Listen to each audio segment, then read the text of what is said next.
Le retour sur scène de Renaud a été accueilli avec une grande joie par ses nombreux fans. Depuis le début de l'année, il multiplie les représentations dans le cadre de sa tournée nationale intitulée « Dans mes cordes ».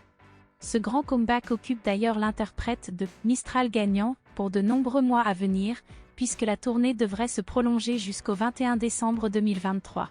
Les dates à travers la France comblent de bonheur Renaud, qui a récemment retrouvé l'amour. En effet, lors d'une interview accordée aux Parisiens le 30 avril dernier, l'artiste de 71 ans a déclaré se sentir « très bien » et a annoncé avoir ajouté 40 dates supplémentaires à sa tournée à l'automne. Lors de son concert au Casino de Paris le vendredi 26 mai, les journalistes de Charts in France ont assisté au spectacle du musicien dans la capitale. Après avoir applaudi la première partie assurée par l'artiste et poète Marion Rock, ils ont pu assister à la performance de Renaud devant une salle comble. Selon les retours de nos confrères, le concert de Renaud semble avoir été mitigé.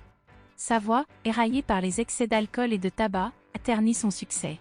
Les paroles chantées par Renaud étaient souvent inaudibles, et ses faiblesses se faisaient particulièrement ressentir lorsqu'il essayait d'atteindre les notes graves et aiguës, indique le site de Charts in France.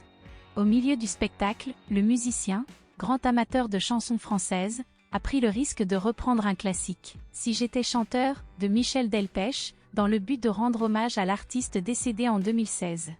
Cependant, Renaud n'a pas été à la hauteur de cette interprétation.